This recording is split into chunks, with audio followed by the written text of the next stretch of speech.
Huddle up, Halas Huddlers. Tonight, I am lucky to bring back former guest of the show, Mark Batinick. As a reminder, Mark Batinick is a former member of the Illinois House of Representatives who served from 2015 to 2023, including 4 years as House Republican floor leader. Outside of politics, he spent over 30 years in commercial real estate, working directly with large-scale development, land use, infrastructure financing, and property tax policy, which makes him uniquely qualified to break down the Bear Stadium situation. Since leaving office, he's advised candidates and elected officials across the state and currently serves as an advisor to the Illinois Policy Institute. Also, Mark recently authored a detailed white paper laying out what the Bear Stadium could cost from a property tax standpoint should no legislation be passed. Since then, there has been plenty of developments and movement regarding legislation within both Indiana and Illinois. Things have quieted down a bit over the last couple of weeks, but I felt it was a good time to get some perspective on where things stand currently and where the Bears, Illinois, and Indiana may go from here. Mark, as always, welcome back to the Halas Huddle, and I appreciate you huddling up with us again. Yeah, appreciate being on. Looking forward to today's discussion. Yeah, let's dive in because look, since we last spoke on this podcast, Mark and I do communicate from time to time on the side. But since we last spoke, Illinois lawmakers have introduced an amendment to House Bill 910, commonly referred to as the Mega Projects Bill, which appears to create a framework that could apply to a project like the new Bear Stadium in Arlington Heights. At the same time, Indiana has continued pushing legislation aimed at attracting the Bears across the border. So the first question here, for people just hearing about it, HB 910, again, described as the Mega Projects Bill or framework, but there's a lot of details that just seem to be a little bit confusing to people. So from a high level standpoint, what does this bill actually do? Specifically, can you just kind of walk us through the three biggest components of the proposal? I think the three, in my opinion, are the building materials sales tax exemption, the property tax assessment freeze, and then the payments in lieu of taxes, or a pilot structure, as other people refer to it as. Yeah, I think I want to start off before I get quite into that. It was kind of passed out of committee, but a lot of times things are passed out of committee knowing that they need to be worked on and have an amendment. So basically what we have really here is a bill number and a lot of discussions on what the final bill is going to contain. This is nowhere near something that's gonna, if something passes, it's not going to look anything like the legislation that we have here. Now, the three components, you're correct. It's two of them deal with property tax. The other one deals with the exemption on sales tax. So basically, that's just it. Building construction, materials, the stuff that they bring in. There would be an exemption for the mega projects bill on sales tax. The other components to the bill have to do with property tax, so with a property tax freeze and/or call it a pilot, which stands for payment in lieu of taxes. And basically, what that would allow then the Bears to do is to go to the municipalities, the school district, the park district, and negotiate kind of what their tax rate would be. So the way the bill is structured now is, even if it passes, it's not even officially passed until the local governments get involved. So there's issues with the bill the way it's drafted. There's issues in terms of not only the drafting, but what certain groups can agree to. And I know we've spoken in the past about you need to get to those 60 votes in the House, 30 in the Senate, and the governor signing it. And I think right now it's a little bit farther. I don't believe it would, if it was put on the floor today, I don't believe it would pass the House.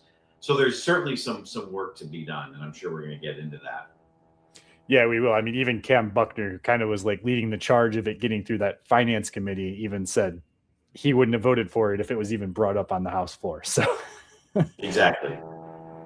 All right. So one thing that jumped out to me when reading the bill is that the assessment freeze would hold the property value at a base year level, meaning the improvements from a stadium or development, because it doesn't have to just be a stadium, wouldn't immediately increase the assessed value. Do you believe the goal is essentially predictability or property tax certainty rather than elimination of taxes, or is it possibly vice versa?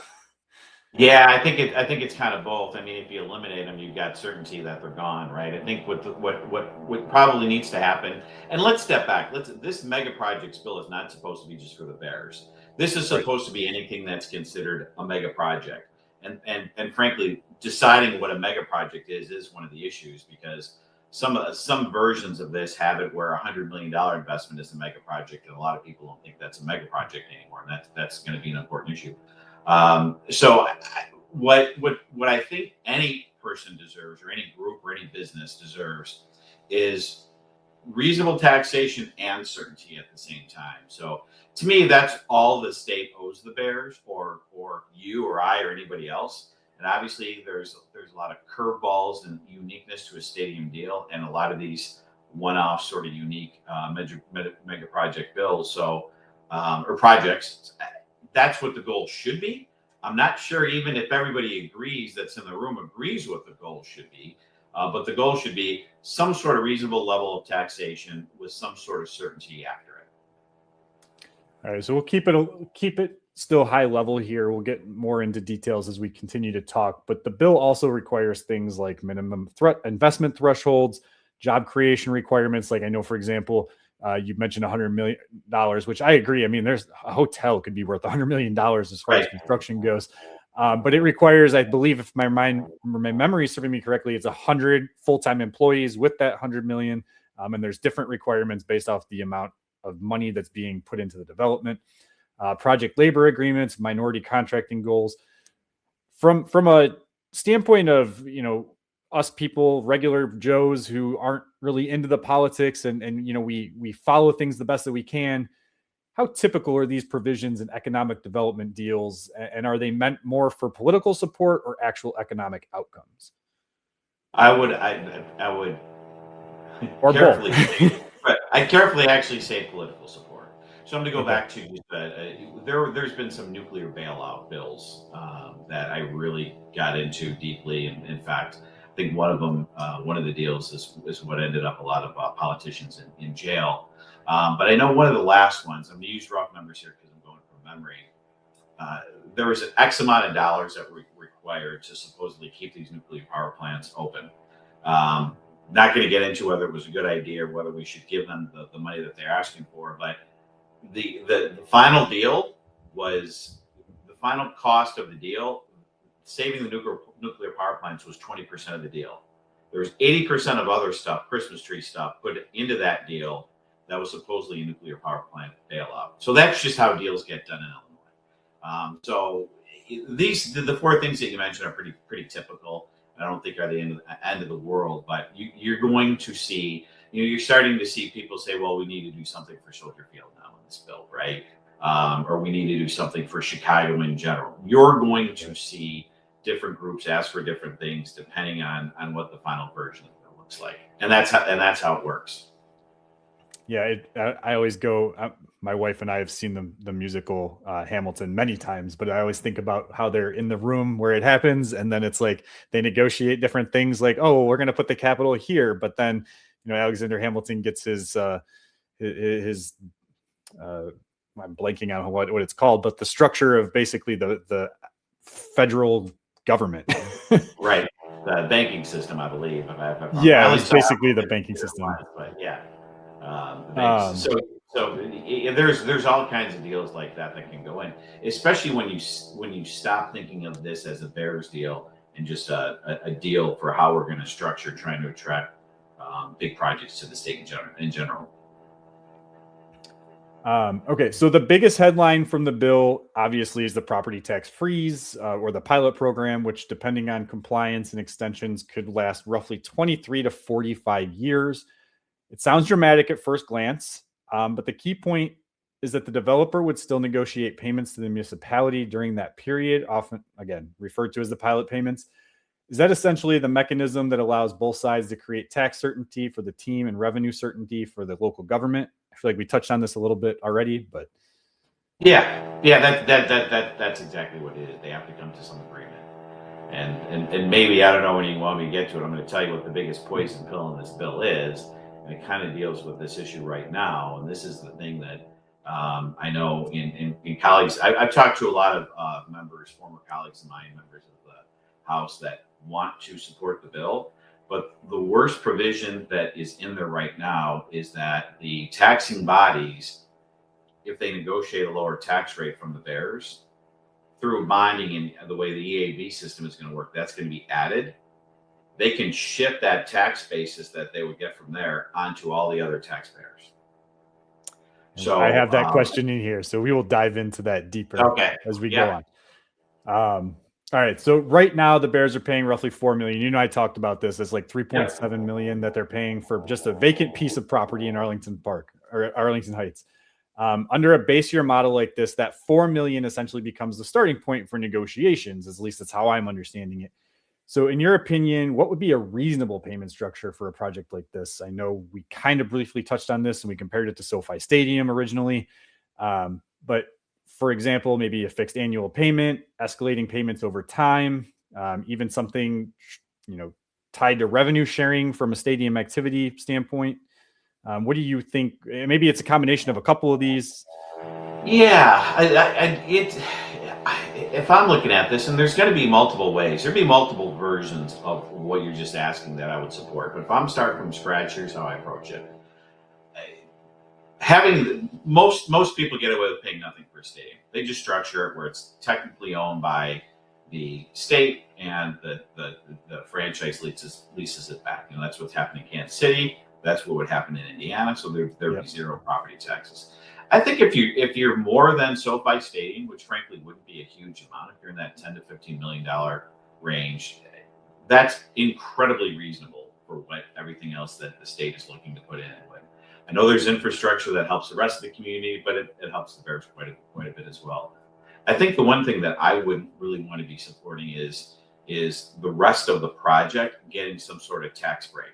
If you have to give the rest of the project a tax break for hotels, restaurants, and everything else, that's an unfair advantage to the other businesses in the area that you're essentially going to be stealing money from them, because just from a real estate value standpoint, if this hotel is across the street, but it happens to be in this little district, and it gets some huge tax break, it's going to take away the value of the hotel that isn't lucky enough to be across that little line. So we as a state need to fix the rules on. We need to fix our property tax system. We can do all kinds of episodes on that. I don't think your particular listeners want to hear that, but there's nothing unique about a restaurant or a hotel or all the houses or all the other things that they might want to do in this area. So those people have to play by the same rules that everybody else in Arlington Heights and the Northwest suburbs and frankly the rest of the state have to play in. So if you're doing something that's low and fixed for the Bears, I'm good with that. The stadium is incredibly a unique type of project. And then after that, I think they have to play by the same rules, and the state either has to decide whether they want to fix them for everybody or fix them for nobody. But you shouldn't be able to pick off winners and losers just because one organization has a bunch of fans. Yeah, that's a really good point. The amendment to the bill came out, you and I were texting, and that was one of the first things I said is like, this can't be negotiated. Like, this has to be in the negotiation specifically for the stadium itself. It cannot be the rest of the development. Like, that has to be separate. And I don't think those little one-offs, the hotel, I guess the hotel could hit that 100 million mark if they really want to make that the benchmark. But, outside of that, maybe the casino, if that gets built, but your multifamily buildings, those aren't going to hit that mark. Your retail properties aren't going to hit that mark. I can't imagine they're going to put office space in there, maybe, but it's kind of a dying dinosaur right now when it comes to office space. So none of those things are going to hit that mega project portion of it. So I don't want to see them getting this like bailout, in my opinion. We talk about bailouts for billionaires. I don't want to see that happen in this regard for the rest of the development, because that just benefits the Bears and whoever they sell it off to. It's not. Yeah, it benefits the Bears, but what really it too is it actually hurts the surrounding other people as well. And now think about this too. Think about if you take, I guess you want to get into it a little bit either, but if you take the money that one hotel is supposed to be paying, and then you shift it to the hotel that's just across the street outside of the district, you want to talk about, you're literally just taking money from one person, giving it to the other, and like you said, it doesn't seem fair. Yeah, no, and this is a really good transition, because my next question. Look, when we talked, you said to me privately, and it caught my attention, was that the bill as it stands, right, if it doesn't change, we have talked about it, it's a shell, it's a framework, it's not what it's going to end up being, but it's a starting point. As it stands, it would shift the burden onto the taxpayers. So can you just explain exactly what you mean by that? Where would the shift occur? Would it be schools, municipalities, somewhere else in the tax base? Yeah, so, and I'm glad you brought that up, because it would have the potential to shift it, but over time, You just get one board in there that wants to do it. So you build a $5 billion project that isn't contributing. Let's say they throw in everything into it, whatever number you want to use. It changes the EAB for anybody that's in that boundary, and all the boundaries are different, but the school district that has that boundary is going to be the biggest one. They're going to be able to go off for bonding for new construction for buildings or whatever to borrow, and they can do that without referendum because they have the EAB for it, and then they can levy to pay off that bond. The city can do it, right? Everybody can do it, and it would have the long-term potential to dramatically increase the property taxes for the people that are in those taxing bodies that cover the stadium but aren't in the mega project district area. The point of we had a deal here where in Plainfield where I live, where Diageo, for your listeners who don't know what it is, it's one of the biggest distilleries in the world. They've got Smirnoff, they have gins, they all kinds of stuff. That I think they might own Guinness and a bunch of other stuff as well. They were building a big warehouse facility, and basically what they did in their deal, they got a property tax bill that was cut in half. And honestly, it was definitely, I would be shocked if it wasn't a mega project by the $100 million. It was more than 1 million square foot facility, so it certainly would have been more than $100 million. And what happened in that scenario was, instead of getting $2 million if they just didn't have any sort of deal, the school district got $1 million. They got more.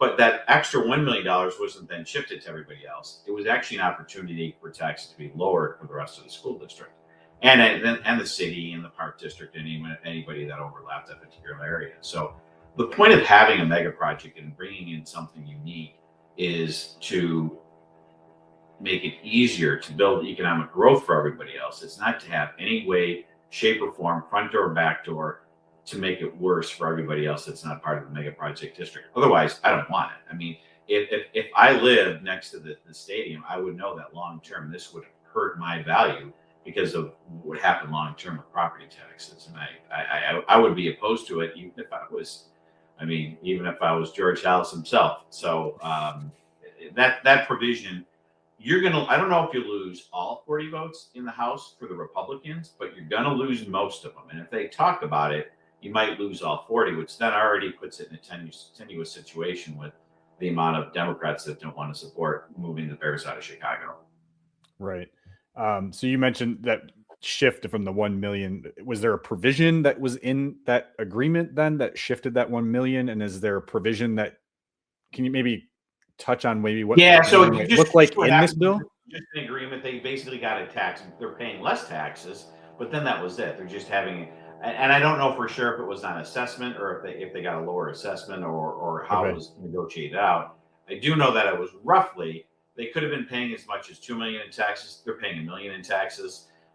Obviously, a warehouse doesn't send anybody to the school district, so they're not burdening the school district anymore. The school district is getting more money than they would have if the facility wasn't there.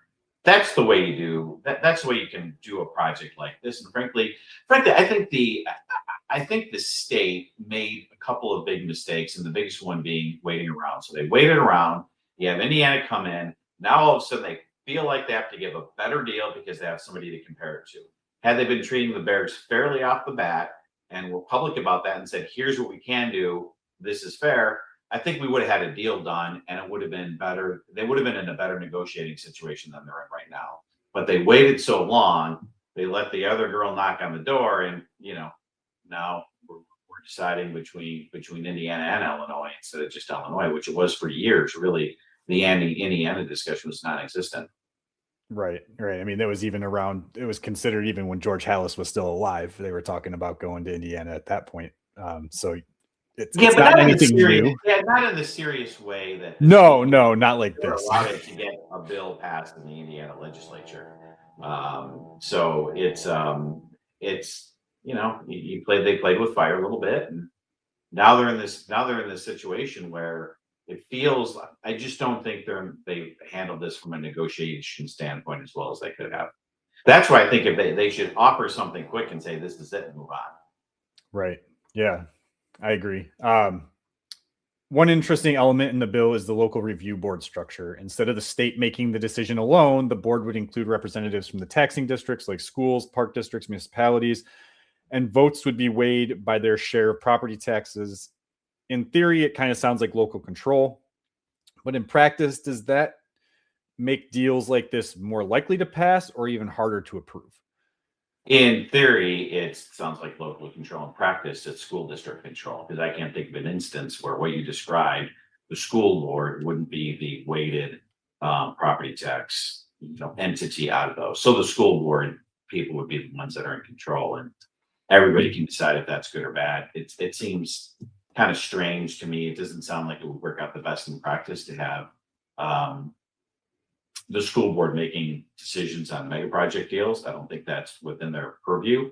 I used to say that being school board president was the worst job in politics. It's a really hard job. So hats off to all you school board members. And I know the types of issues that you deal with in closed session, and you don't get a lot of glory.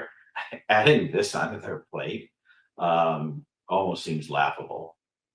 Yeah, I mean, just looking back at what happened with the Arlington Heights situation from the get go, the school boards grabbed onto that $197 million and did not want to let go. So, I mean, you can already tell that it would not go well in a situation like this. Yeah, and a lot of Um, times, with the reality, what happens in practice is you have a lot of good people going about their life that run for school board, do a great job, but they're often reliant on the bureaucrats behind the scenes to really explain the math. I mean, some of these school districts have $250 million or more budgets, and when you're dealing with numbers like that, you need full-time professionals to really understand it. And even if you are a full-time professional in the accounting world or whatever, you're going to meetings. It's not your main job. You're not being paid for it, right? So these people aren't paid. It's not their main job. The amount of time that it really takes to make thorough good decisions on this is significant, and seems like a stretch of their resources to be in charge of this. But it may work out. That wouldn't be a deal killer for me, but it is something that at least raises a little bit of a red flag. yeah, my wife was a former educator for 13 years and she got out of it mostly because of the politics involved. So I understand the school board and the school districts. Yeah. um, Kind of piggybacking off of that, but it also sounds like there's going to be required public hearings and transparency measures before any incentive agreements can be finalized. Do you think that would help though in these situations so that it's more public awareness of what's going on? Or do you think that again will just slow the process down?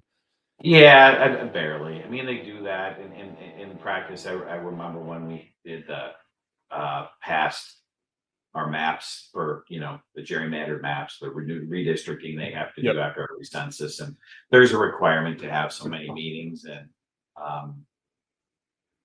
hardly anybody shows up sometimes. I know for something like this that they would show up, but when something has inertia, it whatever's going to happen happens. And you provide some time for people to review it, but I don't know if it changes the end result in practice as often as you would think. It's certainly not a bad thing. I certainly would want it, but people's lives are busy. Yeah. So you'd be surprised how, and you certainly don't want 50 people who show up to a meeting because they're organized outweigh the voices of the 99% of people who don't show up, which is another issue that happens sometimes with those meetings, is that you get the loud, motivated minority that pushes their will just because they're willing to spend the time doing it. So not bad, but probably not as effective as you might think. Sounds pretty on point there.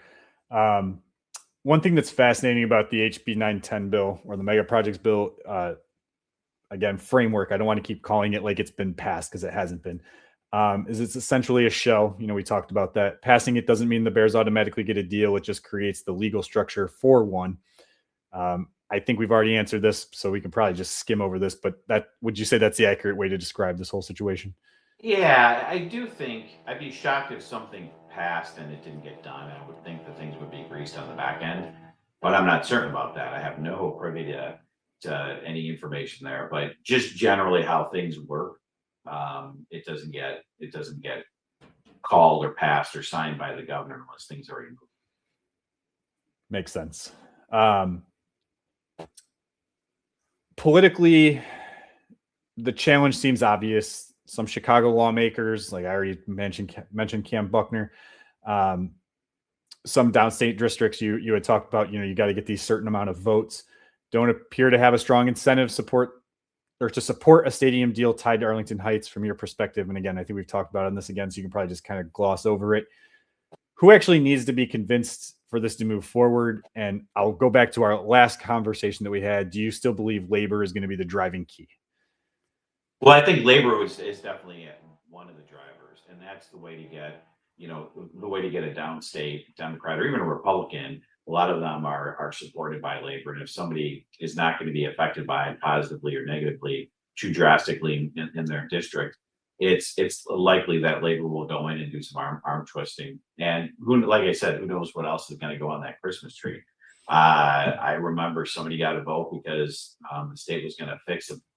Going from memory, so I might have some of the facts wrong, but there was somebody who took a big vote because a university in his district was going to get a boiler fix that desperately needed to be fixed, right? So sometimes there's those little things that can be put into a bill in order to get some support. I mean, go back to the days of when the new Comiskey Park got passed, when they unplugged the clock and all the frustrating that was done on that deal. So I don't know. That's a good story. Maybe you're definitely too young for that one, but yeah, literally unplug the clock so that we wouldn't be past the end of normal session, because after the end of normal session, you need a supermajority. They unplugged the clock and did all this stuff to get a deal done.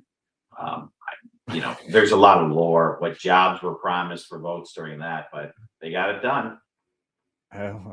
I guess I applaud them for figuring out a way to cheat the system and think outside the box. But so even if this clears the House, right, the bill would still need to pass the Illinois Senate. Obviously, I think if it passes the House and the Senate, the governor's not going to veto. He's going to sign off on it. But which historically, the Senate has been more cautious, especially on stadium financing.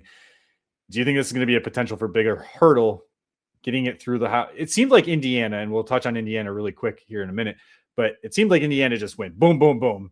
And I feel like with Illinois, even though if it gets through the House, like it's probably going to take a little bit longer to get through the Senate than it did down south. Yeah, you're definitely seeing the difference between how Illinois operates versus other states. I'll use a quick analogy with Georgia.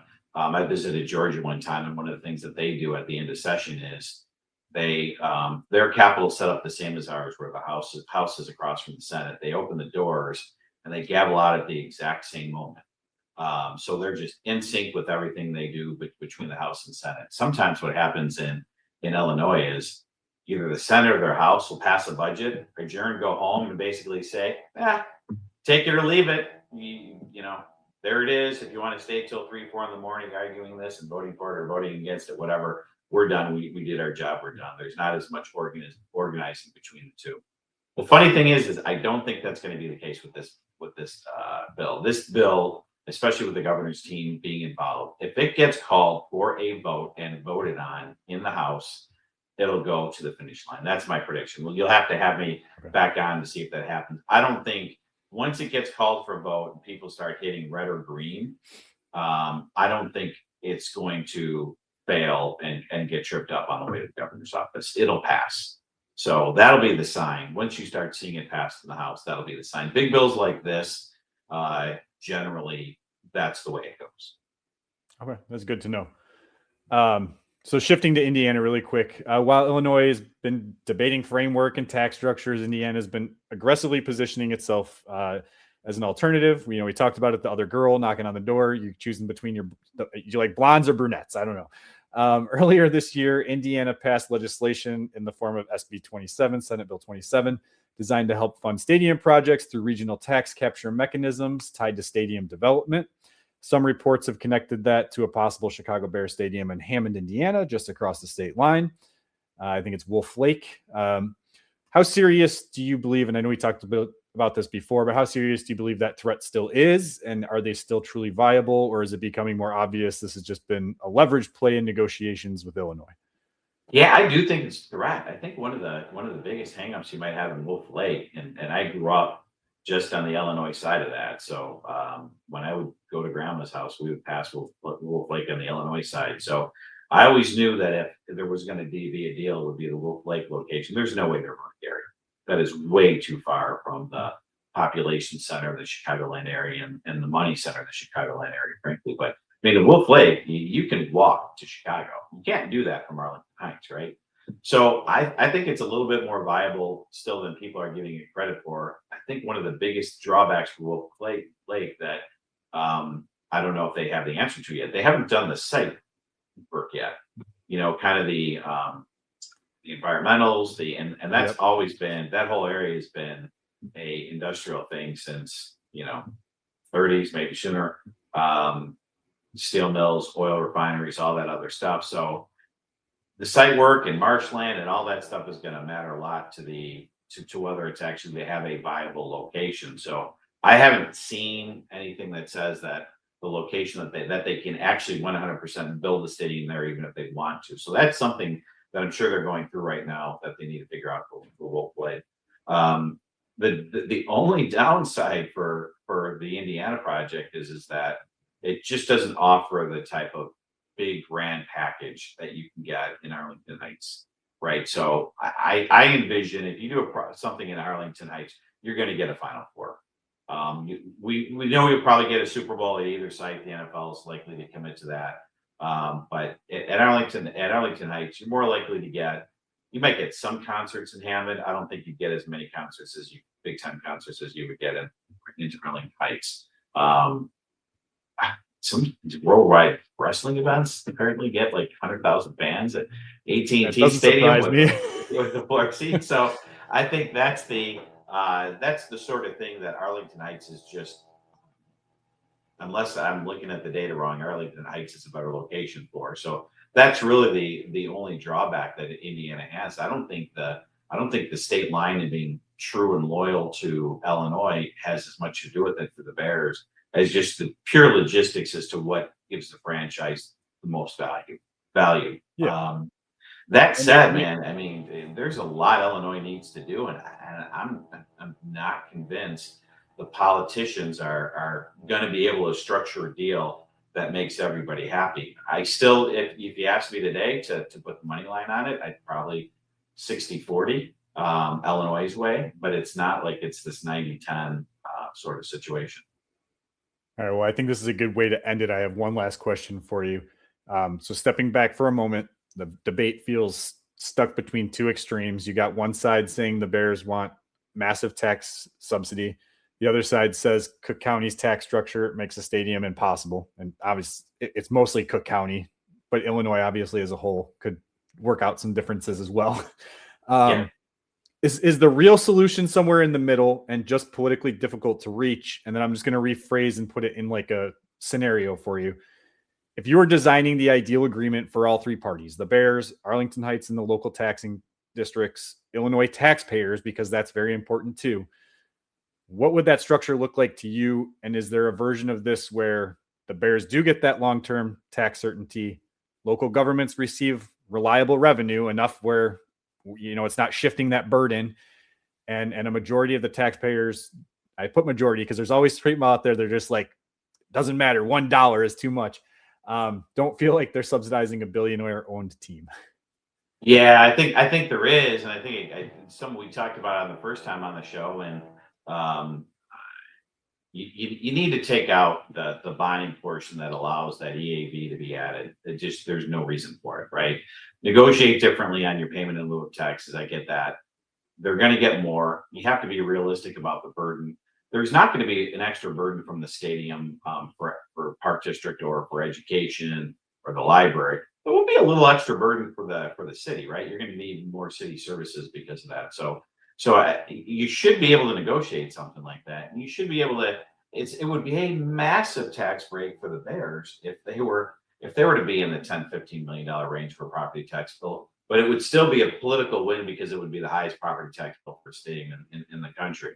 I don't have a problem building up infrastructure around that area. It would be an area for growth, and it needs infrastructure improvements. And that's something that benefits everybody. Once again, I think that's kind of a win-win-win situation for everybody up there. So I do think there's a way to structure it, and I think it would have been easier to structure it that way had they done it earlier in the process. The last thing is the Republicans have been ignored. You got to throw them a bone on something. You have to throw them a bone so that some guy that lives 200 miles away from Arlington Heights can say, I supported the bill because this was in there. And there's a Christmas tree of common sense things that you can do that would even start to, nip away at some of the dumb things that we do from a property tax standpoint. Small, but long-term would be a big difference long-term. You have to throw something in the bill right there to get the votes there. So I think it's there. And like I said, I still think it happens. It's just we've made it harder than it should have been. Brand new fleet of service vehicles for your police departments and fire department. There you go. Throw them something. throw them something. All right, Mark, I really appreciate your time again. Whether fans agree with every conclusion or not, what you bring to this conversation is something that's been missing in a lot of the public debate: actual numbers, historical comparisons, realistic view of how these deals get done. We really appreciate you coming on time and time again and walking us through the economics, the politics, and now the legislative framework that's behind the potential stadium project. I'm going to open the floor to you. Do you have anything that you would like to plug before we go? One thing. So in both the Washington deal and the Kansas City deal, there was something in the legislation that created suites for elected officials, free suites for elected officials. It was specific between the 30-yard lines. It was very specifically, got to go. If you're going to do anything, if $1 taxpayer money is going to something like this, we can't be doing that for elected officials. That's not the right way to be getting a vote. So that's my plug. I hope we don't do what Kansas City and Washington did. Yeah, I can get behind that. If you're going to do anything like that, give it to, your veterans, give cheaper tickets to people that are in need, something along those lines that better for the mass community of the state and not just the people who are in charge. Exactly. All right. Well, Halas Huddlers, keep listening, commenting.